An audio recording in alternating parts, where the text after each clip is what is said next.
Hey guys, welcome to this upload for you guys exclusively on Wrestling Fan Open Mic Night.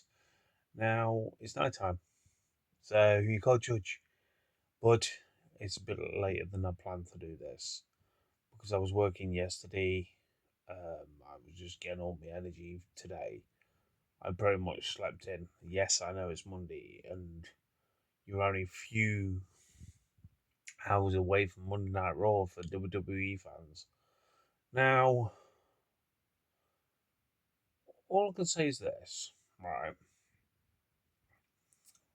Is that I feel like WWE fans just accept it for who it is and what it is.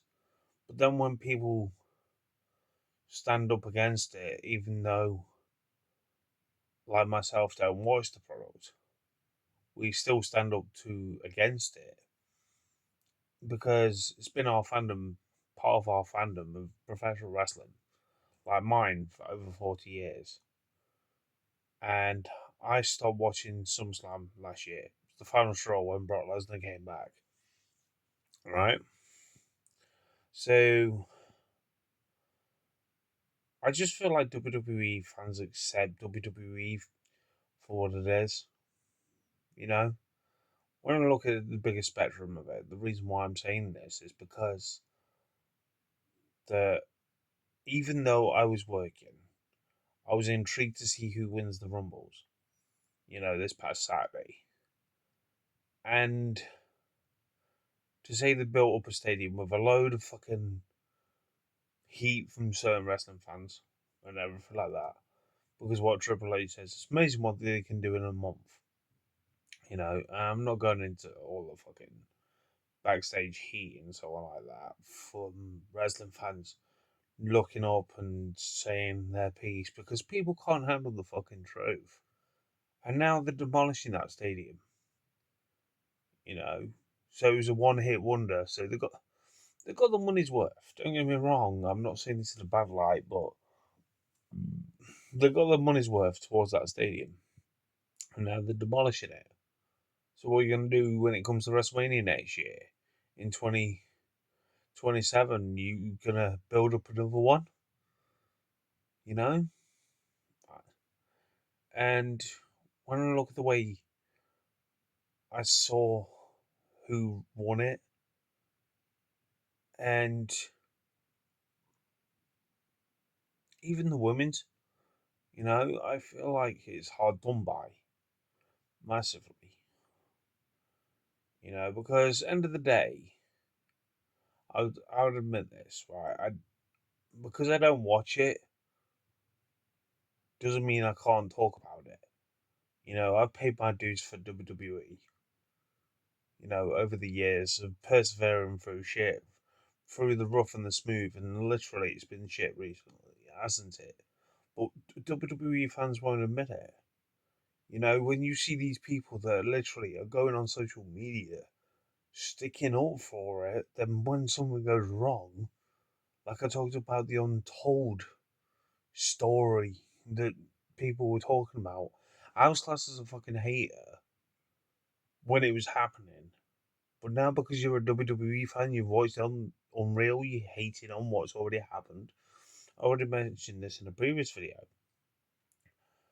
And then you look at the Royal Rumble, right, and you think, elevate to the next level. Who can you literally push to that next level?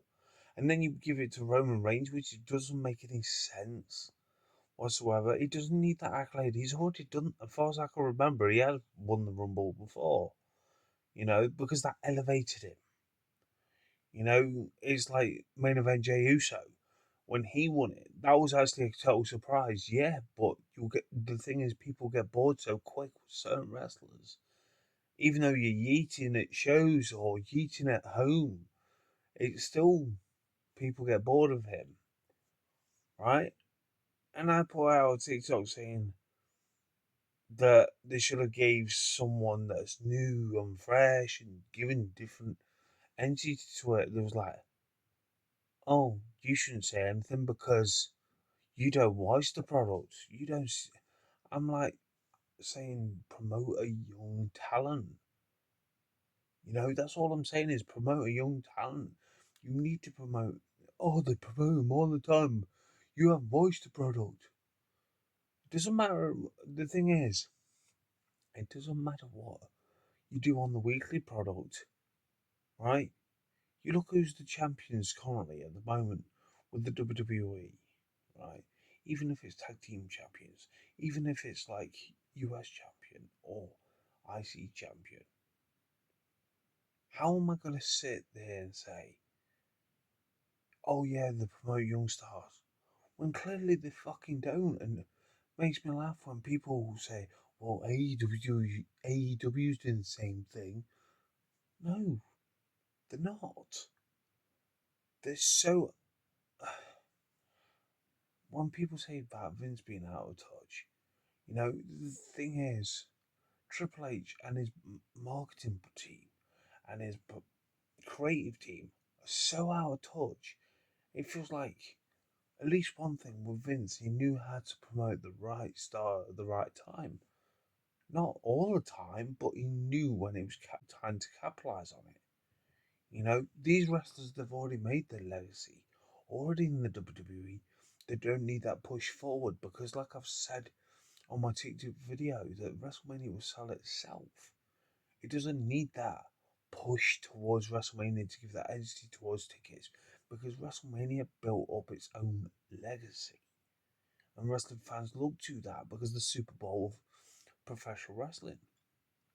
So for me to sit here and say, promote younger stars, it doesn't matter whatever they do in the Rumble, you know, oh, by the way, such and such knocked out Brock Lesnar. Oh, shocker. Because you know what made me laugh when I saw a clip of it? Or you literally had people yeeting. By the time you done all the fucking yeeting idea, the Brock Lesnar is already knocked out. If you want something more big of a moment, you know, you pick your times when you put the moments in. But the way I'm not saying about the production value and everything, you need to capture future stars doing what they do best is professional wrestling. Because the reason why I keep stressing about this when I'm doing my TikTok videos, WWE are not future proofing themselves. Because at the end of the day, you've just lost AJ Styles to retirement storyline. I don't think he's retiring at all. He put his gloves back on. I saw the video, so I've been saying it right. And people rely on so much of fucking rumors that certain wrestlers are coming back. There was expecting Paige to come back to the WWE. Didn't materialize that way. Chris Jericho, for numerous of months, has been hyped towards the Royal Rumble. And I've been saying, no, he's not coming back. Because at the end of the day, I feel like with him going to the WWE, he's not going to add anything to what you've already got. This is why I say about promoting future stars. You're relying on people's legacy, what they've already done in professional wrestling, such as the likes of Chris Jericho. Last time he was there, you weren't doing that much with him. You'll get bored of him quite rapidly. Because at the end of the day, they don't have. I'm not saying this isn't a bad lie, but I feel like WWE fans' attention span is very minimal because you keep losing faith in professional wrestlers and how long certain wrestlers have their title reign, and then suddenly you lose interest in them, and you're like, oh, he should be another champion. But if I say it because I don't watch the product, I'm classed as a hater, aren't I?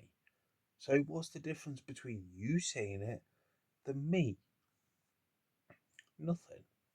You know what makes me laugh with all this hype towards Chris Jericho coming back, and so on, people were looking forward to seeing him back in the WWE ring, and him coming back in the Rumble. And these are the dirt sheets that were hyping up for numerous of months. You gotta think, right? Those are the dirt sheets that spreaded shit. Don't believe everything you read because it's not gonna work. It's not gonna happen. Because at the end of the day, right? These are the same dirt sheets reported the reason why he's not in the Rumble because he's preparing himself for a European tour with Fozzy. Even though this has been advertised already. for numerous of mothers. You know, it doesn't make any sense, does it? Don't believe what you read.